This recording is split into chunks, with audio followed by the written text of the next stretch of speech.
rolling.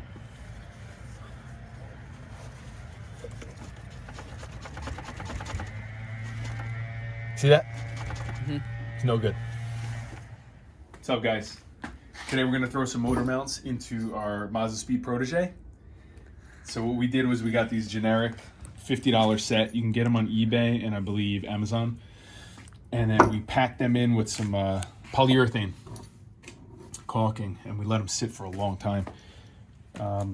I would say these are probably sitting on the shelf for about a year at this point. And they're not rock hard. They have a little bit of give, but you know, we're just trying to eliminate any unnecessary movement. You guys saw that engine rocking back and forth. I believe that was the rear mount, but since we're in there, we're just going to replace them all. So we just took the cross brace out. There's a series of 4 17mm nuts that you have to break loose.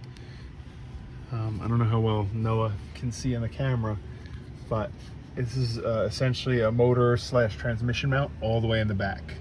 So we're trying to work our way to that and trying to find our most efficient way to get to all the hardware to remove it, because it's pretty up there. So once you guys have everything secure on jack stands, I have a jack as well to support it even after on the jack stands. You're gonna look right up on the steering rack. So for reference, here's your oil pan, and then just to the left of your oil pan, this is the mount we're looking for right here. So we're, like I said, we're doing a little bit of exploratory stuff here, seeing how we can get that loose, drop it out, and swap the new one in. Okay, so we're gonna take this exhaust cover off. This is rated the downpipe, 3 10mm nuts. Simple enough. And then what I wanna do is I wanna disconnect this downpipe from the manifold because we're gonna sag the exhaust to give us a little bit more clearance to get to our mount in the back. Don't forget to remove the oxygen sensor out of the exhaust before you drop it. I'm just gonna tuck it up here out of the way and just make sure you put it in a spot where the end can't get contaminated the best you can. Right, so now from the manifold, we remove 3 bolts here at 14mm, and then now we're broken free. And then we're gonna just remove the exhaust from these 2 hangers, and then we'll see if we can't drop it down and get it off to the side out of our way. The little trick is after you take off the exhaust, you can move it to the passenger side and then tie it up with some tie wire so you don't have to hold it the whole time while you're working. And then that's gonna give you a lot more clearance to get to your mount right here. Next we're gonna do is we're gonna take the bracket that's attached to the motor mount down because the motor mount itself gets hard mounted to the subframe. So we're going to want to introduce this after our new one's already in. So this is a series of 3 17mm bolts, and we're going to back those out. And then we have another bolt, which I'll let you guys know the size. I think it's another 17 that goes through the mount itself. And then this whole bracket will be able to be removed, and we'll have a little bit more room to get up here and get to the motor mount hardware itself. So we took the wheel off, and we have 3 extensions, 1/2-inch extensions that go all the way back here with the 17mm, if you could see that. And then underneath the car, what we did was we took our 1/2-inch pry bar. And I'm sorry, it's a little hard to see here, but what we did was we wedged it against the shift linkage bolt. We threaded this guy back in right there, and then we wedged that there, and then we were able to get enough leverage from the outside of the vehicle to break this loose. So now we can drop this bracket out. Okay, so after some debate on whether to get to our back motor mount from underneath or up top, I decided to go up top. Now what I did was remove the fuel rail with all the injectors and the associated wiring. And what I did was I flopped everything over. You can see that right here. Also remove the throttle body. Now, to get a better look at our access point, just beyond the intake manifold where the throttle body hooks up to, straight back is going to be our mount down here. Now, you have a little cradle, a plastic cradle here that holds this wiring harness directly to the firewall. So you work this out, you cut this zip tie, there's a little piece of electrical tape you have to cut, and on this side is a little clip. And what I do is I flop this over and tightened it up behind underneath the intake manifold, and I actually started hacking this thing apart with a set of tin snips. It's just impossible to get to. So you're gonna remove a 10 millimeter nut right here, pry this off, and then roll this forward. That'll give us access to the second 10 millimeter, which you can't see underneath. I can remove this, junk it, and then we can get to the hardware that's holding down this back motor mount. Okay, so looking back in the same position, we now have our wiring harness cradle or carrier removed. This is the bottom 10 mil right there, and this is the top. And we pop that right off, and now we have access to all 3 bolts to remove our mount. Now, I still think it's necessary to get underneath the car and start off with all the steps from the beginning and remove all the hardware from underneath. That way we can get the bracket mounted to the engine removed, drop that from the bottom, and then we'll be able to pull this off from up top through here. So we got the old mount out. This is the rear. You can tell right now the only differences I see between our new one and this one is that this has another bracket welded onto it, which may or may not be an issue. But once we drop it in there, we'll take a look. If it's getting in the way, I'll just cut it off with the grinder. The original also has this rubber bumper, which I'll have to set in there and determine whether or not something's necessary for protection here, but I don't think so. But in any event, bolt pattern looks the same. They look relatively identical. And our only challenge is because we pack these in with some polyurethane, they're very stiff and there's really no give.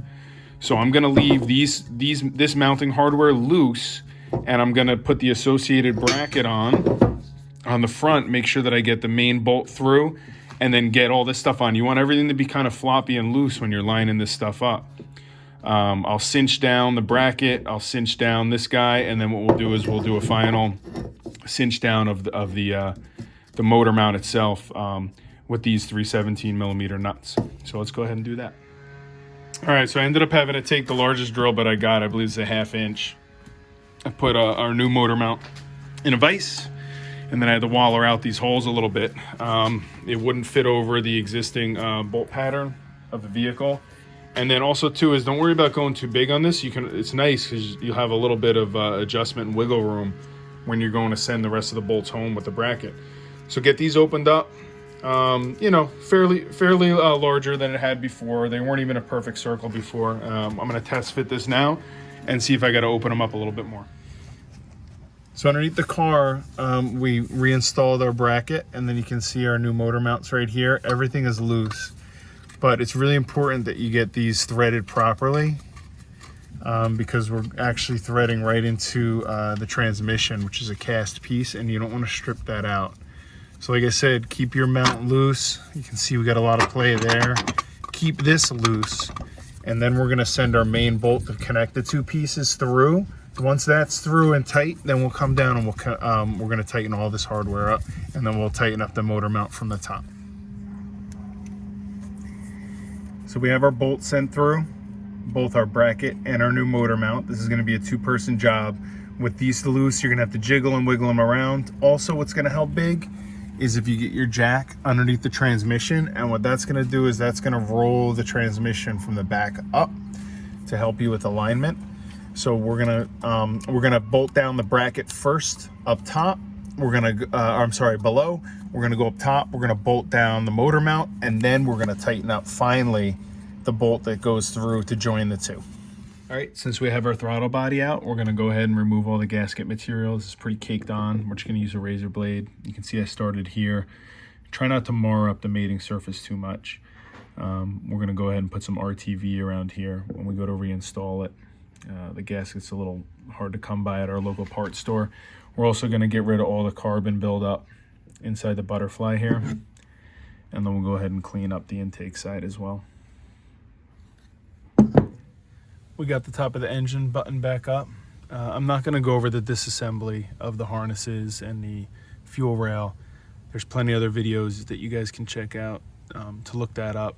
I just don't want to you know, confuse you guys too much on the video. I just want to stick to the main point, which is the motor mount. So next logical mount to address is this one. This is going to be underneath your air box.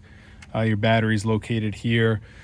Pull that stuff out, give you a little bit more room, and this one's going to be located right in front of the fuse box here. And you can see I have the new one laying right next to it. So what I'm going to do is I'm going to support the engine on this side with my jack. The car is still on jack stands. We'll go ahead and we'll pop these two out, and then we'll start disassembling this bolt, and then we'll take this nut out as well. 17 millimeter. This goes straight through here. That first. Then you're going to want to take out two 14 millimeter bolts over here, and then your brake line is held in with a clip right here. Just pry that out and carefully work it out, and then you can bend this hard line up. Just be careful and get it out of the way of your retainer right here, because this is all one unit. And then we're going to go ahead and work on these guys, which I believe is two 14s. Okay, so the driver's side motor mount is in. You're going to send this bolt through first while this is still baggy. The nut on this side actually slides out because there's some play here to wiggle it through so you can get good alignment, because this is tricky. So you're going to have to use a pry bar.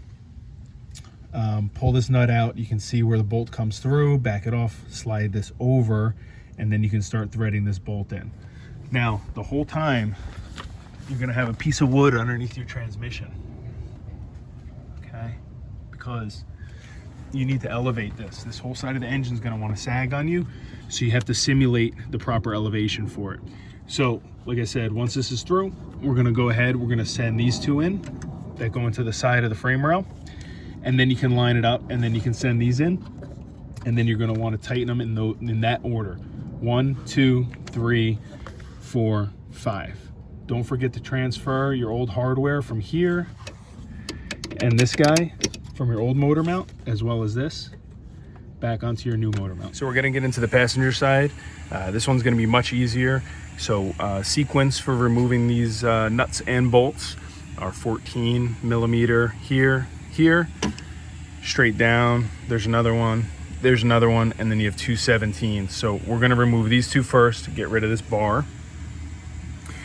And then what we're going to do is we're going to pull these two out, and then the motor's going to be resting on the frame rail still yet. And what we have to do is with a block of wood, we'll support this side of the engine from underneath the car, and then we'll remove these two 17s, and then we'll do the reverse when we install the new one. Now we've got the passenger side upper mount out. You can see that this one is completely shot. And it was crazy because what I could see from when this was installed in the motor, it actually looked like it was in good shape. And previously installing the other two motor mounts, you know, I couldn't tell a difference when we took it on a test drive. So I'm glad we got this out, and we're going to throw the new one in.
All right, simple as that. Passenger side upper motor mount is in, looking good. Okay, now we're gonna take care of the lower front motor mount. We have this plastic cover we have to remove. This is gonna be a series of 10mm bolts. 1, 2, and a third, and let's see if that does it. We have one more 10mm in the wheel well on the front side. We'll remove that and we'll let this plastic cover sag. Okay, so we put the plastic cover. It looks like the subframe brace right here, so we just bent it back gently and tucked it in there. And now we have access to our front lower motor mount right here. 2 17mm on the bottom, and then one more 17mm up top. We'll go ahead and get those out and get the new one in. Okay guys, looks like the same thing with every single one of these mounts. This one is completely blown.